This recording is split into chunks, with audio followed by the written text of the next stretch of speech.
தென்றலே மெல்ல பேசு சீரியல்ல இனிய எபிசோட்ல என்ன நடந்திருக்கு அப்படின்னு பார்த்தீங்கன்னா, நம்ம இளமதியோட அப்பாவும் பரமனுக்கு இந்த லீலாவதி குடுக்குற குடைச்சல நினைச்சு கவலைப்பட்டுக்கிட்டு இருக்கிறாங்க. அப்பதான் இளமதிக்கு ஞாபகம் வருது. சாப்பிடாம வந்து படுத்திருக்கிறாப்ல. சாப்பிடாம வந்து படுத்திருக்கிறவனுக்கு ஏன் இவ்வளோ தொந்தரவு குடுக்குறீங்கன்னு சொன்னான் இல்லையா?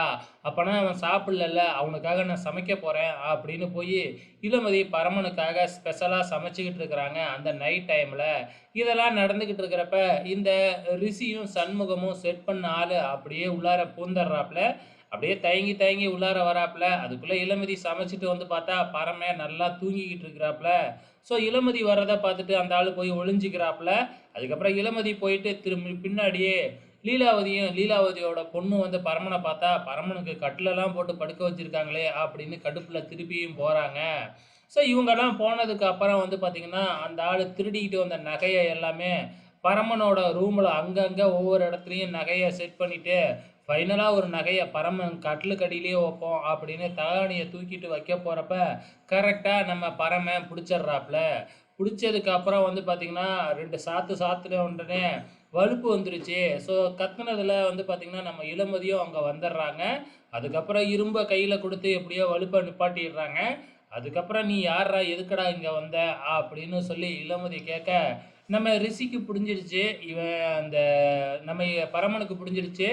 ரிஷி சொல்லி தான் இவன் இங்க வந்திருப்பான் அப்படின்னு சொல்லிட்டு, இவனுக்கு பசியாட்டுக்கு அதனால தான் இங்க பூந்துட்டான். அந்த சாப்பாட எடுத்துக்கிட்டு வா அப்படின்னு சொன்ன உடனே, சாப்பாடு எடுக்க போய் கொண்டு வந்து குடுக்குறாங்க. அந்த சாப்பாட்டையும் சாப்பிட்டர்றாப்புல.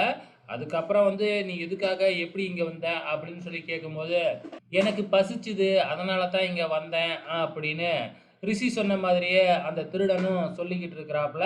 இதுக்கப்புறம் என்ன நடக்குது? நம்ம இளமதி எதுக்கோ போயிடுறாங்க. அதுக்கப்புறம் "நீ எதுக்காக இங்க வந்த?" அப்படிங்கிறது எனக்கு தெரியும். நீ வந்ததுலேருந்து என்னென்னலாம் பண்ணுனியோ, ஏதோ ஒரு ஜாமான அங்கங்க மறைச்சு வச்ச. எதுக்காக இப்படி பண்ணுன? அப்படின்னு சொல்லி நம்ம பரமன் அந்த திருடன கேட்க, அதுக்கப்புறம் அந்த திருடன் எல்லாத்தையுமே சொல்லிடுறாப்புல. இத வந்து நான் ரிஷியும், அந்த சண்முகமும் சொல்லி தான் செஞ்சேன். நான் மட்டும் செய்யலன்னா என் குடும்பத்தையே அவன் அழிச்சிருவான். அதே மாதிரி உனக்காக நான் எங்கேயும் வந்து ரிஷி தான் இப்படி பண்ண சொன்னான்னு சொல்லவும் முடியாது அப்படின்னு சொல்லிக்கிட்டு இருக்கிறாப்புல. ஸோ பரமனுக்கு கவலைப்படாத, நான் எதுவும் சொல்ல மாட்டேன் அப்படின்னு சொல்லிக்கிட்டு இருக்கிறாப்புல. ஆக மொத்தத்துல பரமனை மாட்டி விடலாம்னு பிளான் போட்டாங்க. அந்த பிளானும் இப்ப சொதப்பிடுச்சு. பரமன் என்ன செய்ய போறாப்புல இத வச்சு அப்படிங்கிறத நாளைக்கு பார்க்கலாம்.